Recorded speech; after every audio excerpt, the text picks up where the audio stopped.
Buenos días, estamos en Formigueras y estamos con Miguel Soto, que ya lo conocéis, y hemos venido a probar los circuitos de bicicleta de montaña del Enduro Park, el Bike Park de Formigueras.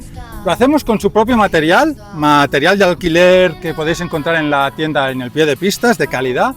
Luego comeremos aquí en la estación, en el restaurante, pero vamos, que lo más importante es que Miguel os explique un poquito las sensaciones que se lleva con los circuitos. ¿Cómo lo ves? Pues muy bien, me ha gustado mucho. No sabía que había tanta variedad de pistas. Bueno, para empezar tiene una verde que es muy recomendable para empezar a aprender. Está muy bien. Luego tiene las azules que con 3 variantes, muy bien cuidadas, bueno, una roja y una negra. Pero sobre todo me ha llamado la atención que está muy bien cuidado, no hay piedras, no hay raíces, están trabajando los chicos y bueno, está muy seco, hace muchos días que no llueve, pero bueno, está muy bien, muy recomendable. Pues muchas gracias, Miguel, y si queréis información completa de la oferta de verano en Formigueras y de lo que hemos vivido hoy aquí, en un reportaje en Esquiar y Viajar en Nevasport. Hasta pronto, nos vemos. Adiós.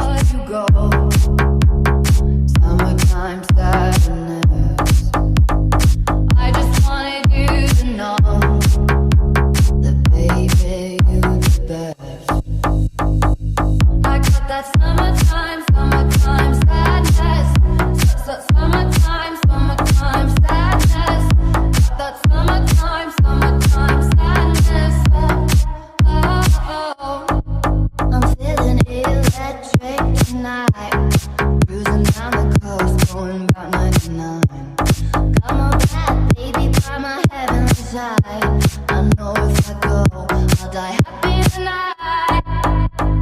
Oh my God, I feel it in the air, telephone wires above, all sizzling like a snare. Honey, I'm fire, I feel it everywhere. Nothing scares me anymore. Kiss me all before you go. Summertime sadness.